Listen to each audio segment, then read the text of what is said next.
ஆன்மீக அன்பர்கள் அனைவருக்கும் வணக்கம். இன்று ஆடி அமாவாசை. பித்திருக்களையும் குலதெய்வங்களையும் வழிபடுவதற்கு மிகவும் உகந்த நாள். எந்த நேரத்தில் பித்திரு வழிபாடு குலதெய்வ வழிபாடு செய்யலாம் அப்படின்றத பற்றி நம்ம பார்க்கலாம்.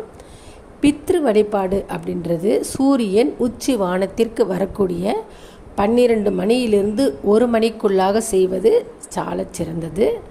அந்த நேரத்தில் கோயில்களில் இப்போ கூட்டம் அதிகமாக இருக்கிறதுனால ஒரே நேரத்தில் தர்ப்பணம் கொடுக்க முடியாது. அதனால் தர்ப்பணம் கொஞ்சம் முன்னாடி கொடுக்கலாம். ஆனால் வீட்டில் இலை போட்டு பித்திருக்களை வழிபாடு பண்ணுற அந்த நேரம் 12 மணியிலிருந்து 1 மணிக்குள்ளாக நீங்கள் செய்கிறது ரொம்ப நல்லது. அதே போல் குலதெய்வ வழிபாடு அப்படின்றது இரவு 8 மணிக்கு மேலே செய்கிறது ரொம்ப நல்லது.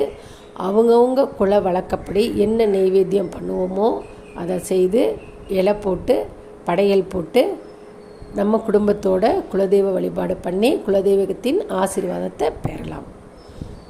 நன்றி, வணக்கம்.